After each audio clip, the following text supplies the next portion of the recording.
नमस्कार मित्रांनो. ठरलं तर मग या मालिकेच्या आजच्या भागात आता अर्जुन आपले स्टेटमेंट देत कोर्टात म्हणतो की इंटरनेटवर मिळालेली माहिती आणि सोनलने सांगितलेली माहिती या सगळ्यांच्या आधारे मी स्वतः वडगावला पोहोचलो. वडगावला पोहोचल्यानंतर तिथल्या पोलीस स्टेशनमध्ये घडलेला सर्व प्रकार अर्जुन सांगतो आणि म्हणू लागतो की सोनल 3 वर्षाची असताना वडगावच्या जत्रेत आग लागली आणि त्यावेळी सोनल हरवली होती.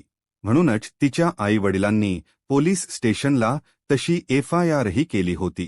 ही आहे FIRची कॉपी असे म्हणत अर्जुनने ओरिजिनल FIRची कॉपी कोर्टासमोर सादर केलेली असते. अर्जुन म्हणतो की सोनल पुण्याच्या एका गुरुजींना सापडली होती. त्यानंतर गुरुजींनी सुद्धा सोनल सापडल्याची तक्रार पोलीस स्टेशनला केली होती आणि त्याची ही FIR आहे. आता या दोन्ही FIR मी कोर्टासमोर सादर केल्या आहेत. माय लॉर्ड, या दोन्ही FIR मध्ये हीच गोष्ट आढळून येते. सोनलच्या मानेवर असणारा डाग, तिचे केलेलं वर्णन आणि या दोन्हीमध्ये असणारे खोटो हे सारखेच आहे. यावरून हे सिद्ध होतंय की सोनल त्यावेळी 3 वर्षाची होती.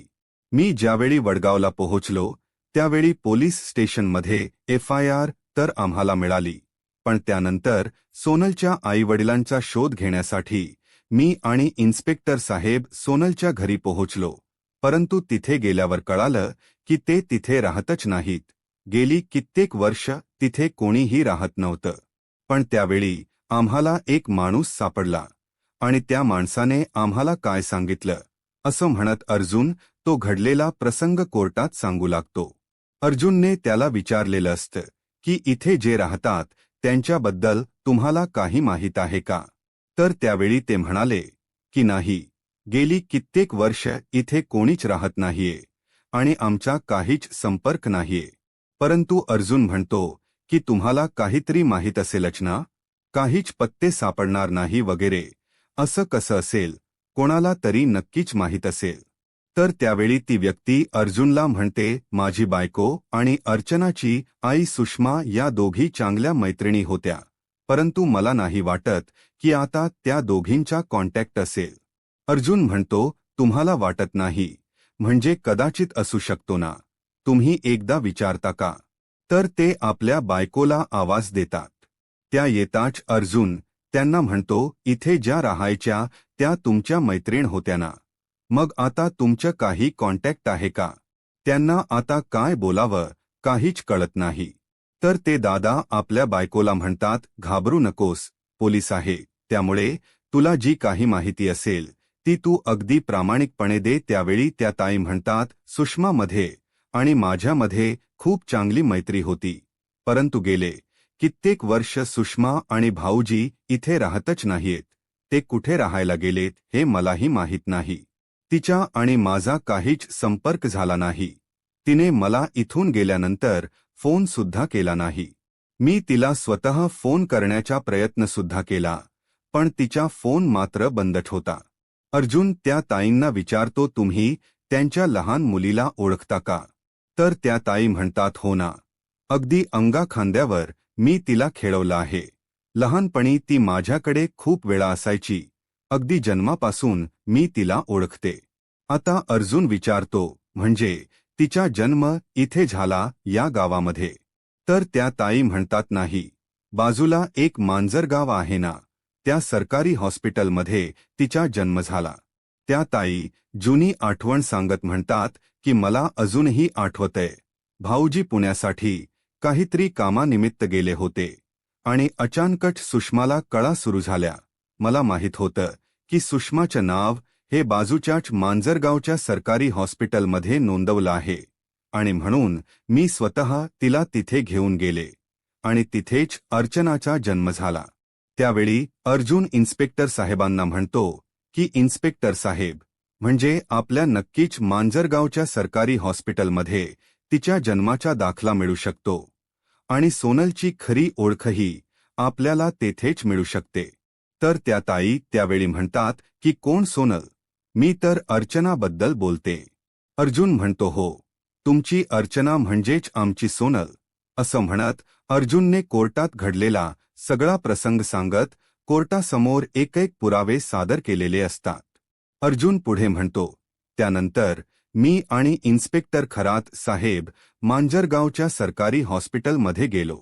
तिथे गेल्यानंतर आम्ही सरकारी हॉस्पिटलमधील सगळ्यांच्या जन्माच्या दाखल्यांचे जे रेकॉर्ड असतं ते रेकॉर्ड चेक करत होतो.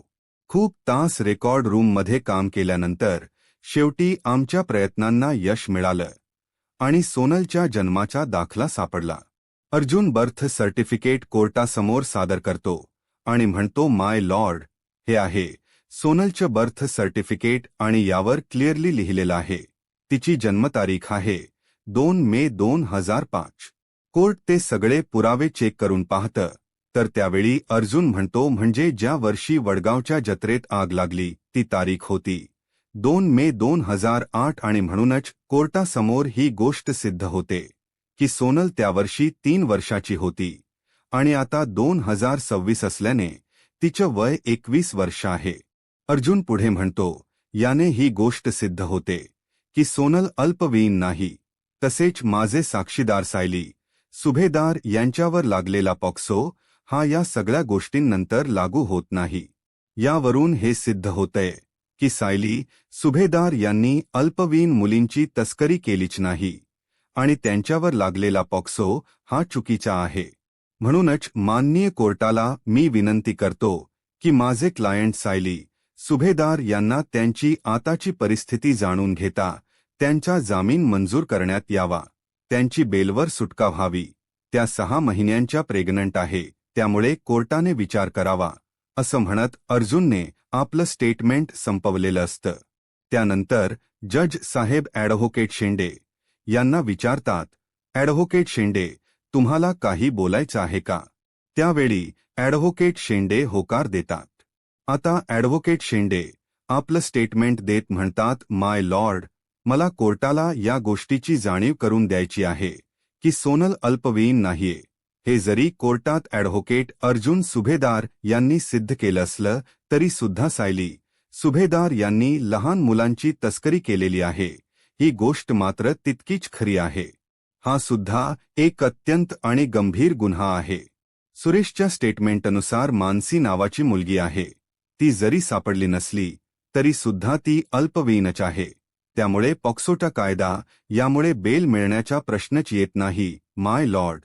त्यावेळी अर्जुन पुन्हा एकदा ऑब्जेक्शन घेत म्हणतो, ऑब्जेक्शन माय लॉर्ड.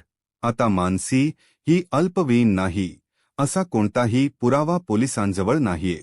तसेच जर सोनलची बोन टेस्ट ही जर मॅनेज केली जाऊ शकते तर बाकीच्या गोष्टीही मॅनेज केल्या जाऊ शकतात.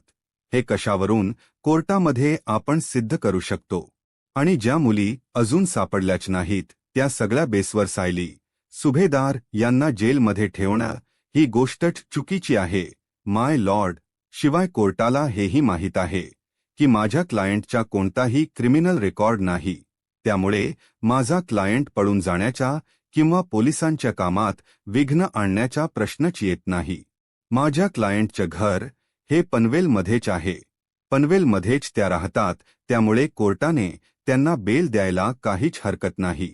आता अर्जुनचं स्टेटमेंट झालेलं असतं. त्यानंतर ॲडव्होकेट शेंडे यांना काहीच बोलता येत नाही, कारण कोर्टासमोर अर्जुनने असे काही पॉइंट सादर केलेले असतात की ॲडव्होकेट शेंडे यांची बोलतीच बंद होते. त्यानंतर कोर्ट आपला निर्णय देईपर्यंत सर्वच जण निर्णयाची वाट पाहत असतात. कल्पनाताई, प्रतिमा आत्या तर देवी आईला हात जोडत असतात.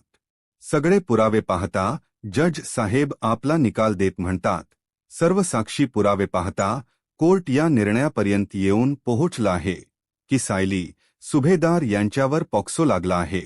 परंतु सायली सुभेदार यांच्यावर पॉक्सो लागू नये असे पुरावे ॲडव्होकेट अर्जुन सुभेदार यांनी कोर्टासमोर सादर केले. परंतु जरी सोनल ही मुलगी सापडली असली तरी सुद्धा अजून इतर मुली सापडलेल्या नाहीत आणि त्यातील एका मुलीचं वय हे 18 वर्षांपेक्षा कमी आहे. कदाचित ती अल्पवयीन नाही असंही म्हटलं जातंय. म्हणूनच कोर्ट बचावाची भूमिका घेत सायली सुभेदार यांच्यावरचा पॉक्सो कायदा हा रद्द करू शकत नाही. तरी सुद्धा कोर्टासमोर किंवा पोलिसांसमोर आता कुठलेही पुरावे नाहीत की त्यातील मुलगी ही अल्पवयीन नाही, तसेच सोनल अल्पवयीन नाही, हे पुरावे कोर्टासमोर सादर केले गेले आहेत. तसेच सायली सुभेदार यांच्यावर आतापर्यंत कोणताही क्रिमिनल गुन्हा नाहीये. तसेच त्या पनवेल सोडून जाण्याची कोर्टाला अशी भीती वाटत नाहीये, तो धोका कोर्टाला वाटत नाहीये. आणि म्हणूनच सायली सुभेदार यांची कोर्ट जामिनावर सुटका करत आहे. आता कोर्टाने दिलेला निर्णय ज्यावेळी अर्जुन आणि संपूर्ण सुभेदार कुटुंब ऐकतं, त्यावेळी मात्र सगळीकडे अगदी आनंदाचं वातावरण असतं.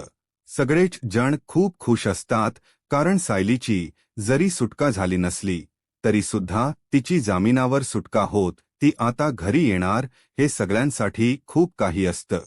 सायली, प्रतिमा आत्या, कल्पनाताई सर्वजण देवी आईचा हात जोडत तिचे आभार मानतात. इथे मात्र राकेश आणि सचिन यांना चांगलाच दणका मिळालेला असतो. इतके प्रयत्न करून सुद्धा शेवटी सायलीला जामीन मंजूर झालेलीच असते. कोर्ट पुढचा निर्णय देत म्हणतं तसंच भरत कदम यांनी या रिपोर्टमध्ये फेरफार करण्याचा प्रयत्न केला आणि म्हणूनच या गुन्ह्यासाठी त्यांना 10,000 रुपये दंड आणि 1 वर्षाचा कारावास कोर्ट सुनावत आहे. तसेच यापुढे पोलिसांना ताकीद देत आहे की कोणत्याही बाबतीत अशा महत्त्वपूर्ण कागदपत्रांमध्ये हलगर्जीपणा हे कोर्ट खपवून घेणार नाही. हे कोर्ट आता इथेच थांबत आहे, असं म्हणत कोर्टाचं कामकाज जज साहेबांनी थांबवलेलं असतं आणि सायलीला जामीन मंजूर झालेली असते. आता कोणी पाहण्या अगोदरच सचिन आणि राकेश तिथून पळ काढतात. ॲडव्होकेट शेंडेही तिथून निघत असतात, तर अर्जुन आवाज देत म्हणतो, ॲडव्होकेट शेंडे, कुठे घाई आहे का जायची? ॲडव्होकेट शेंडे अर्जुनकडे पाहतात. अर्जुन म्हणतो, नाही, जास्त काही नाही, फक्त 2 मिनिट वेळ आहे का तुमच्याकडे? ॲडव्होकेट शेंडे काही बोलणार तर अर्जुन म्हणतो, नाही नाही, काही बोलायचं नाहीये मला, फक्त इतकंच सांगायचं आहे, आठवण करून द्यायची आहे. मागच्या हिअरिंगमध्ये तुम्हीच मला म्हटला होता ना की काही झालं तरी तुम्ही तुमच्या बायकोला म्हणजेच मिसेस सायली सुभेदार यांना जामीन मिळवून देऊ शकत नाही. त्यावेळी मी तुम्हाला काय म्हटलं होतं, काहीच आठवत नाही? हा, आठवलं.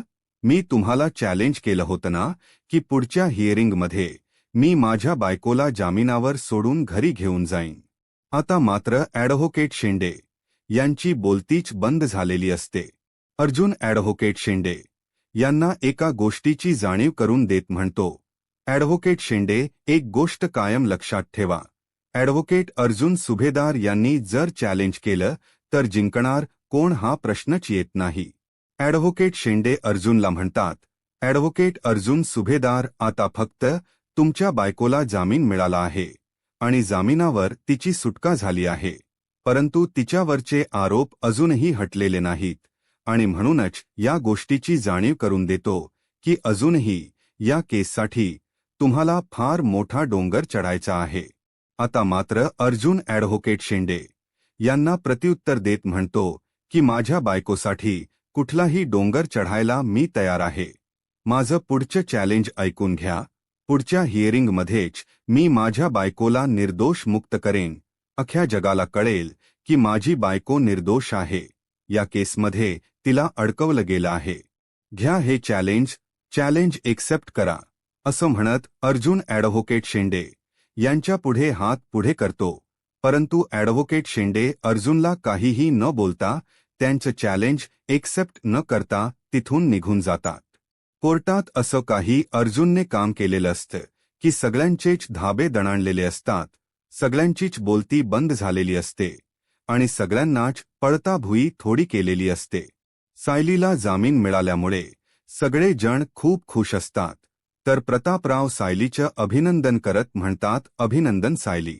सायली अभिमानानेच अर्जुनकडे पाहते आणि म्हणते, अभिनंदन माझं नाही बाबा, तुमच्या मुलाचं करा, कारण तुमच्या मुलाने आणखीन एक विजय मिळवला आहे, असं म्हणत सायली अर्जुनचं कौतुक करत असते. सायली सुटली हे पाहून कल्पनाताई तर खूपच खुश असतात.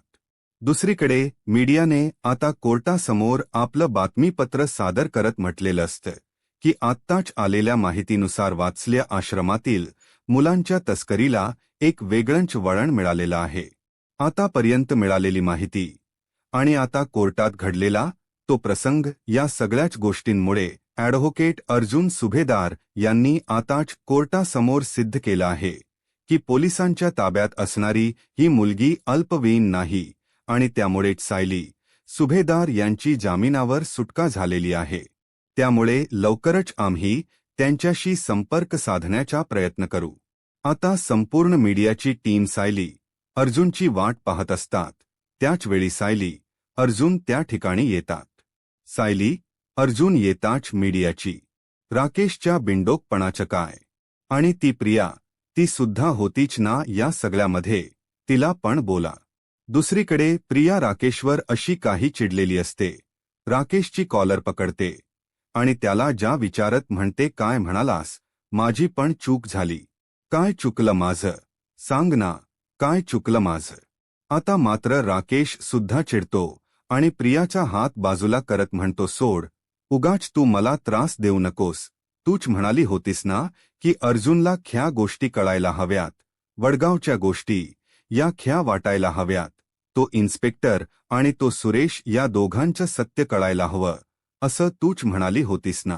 प्रिया म्हणते, हो मी म्हणाले होते. मग काय झालं? राकेश म्हणतो, तो मग काय म्हणजे त्या सगळ्या गोष्टींच्या आधारे अर्जुन वडगावला पोहोचला. वडगावमधील सगळ्या गोष्टींचा त्याने शोध घेतला आणि सगळे डिटेल्स त्याने वडगावमधूनच शोधून आणले. त्यामुळे या सगळ्यात तुझीच चूक आहे, कारण त्याला जर वडगावबद्दल कळालंच नसतं ना तर हे सगळं काही घडलं नसतं. प्रिया राकेशला म्हणते, अक्कलशून्य.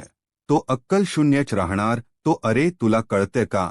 जर तो खोटा इन्स्पेक्टर आणि तो सुरेश ज्यावेळी वात्सल्य आश्रमात गेले आणि त्यावेळी जर ते पकडले गेले असते तरी इथे सचिन आणि तू आयुष्यभर जेलमध्ये असता.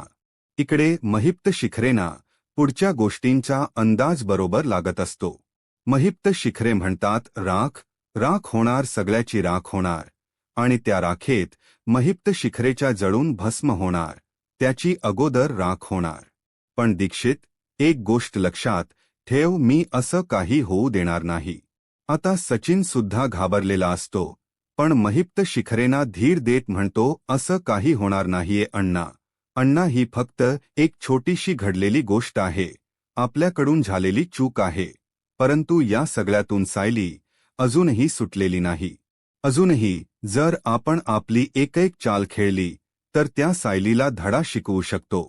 त्यासाठी अण्णा आपण एकत्रच राहायचं आणि एकत्रच त्या सायली आणि अर्जुनला आयुष्यातून उठवायचं. दुसरीकडे पाहायला मिळतं, सुभेदारांच्या घरात सर्वजण एकत्र बसून सायलीशी गप्पा मारत असतात, तिची काळजी घेत असतात. गौरी म्हणू लागते, सायली ताई, तू मला सोडून कुठे जाणार तर नाही ना? तर सायली गौरीला म्हणते, नाही ग बाळा, तुला सोडून मी कुठेही जाणार नाही. तर अर्जुन गौरीला म्हणतो, गौरी, तुझ्या सायली ताईला मी कुठे जाऊही देणार नाही.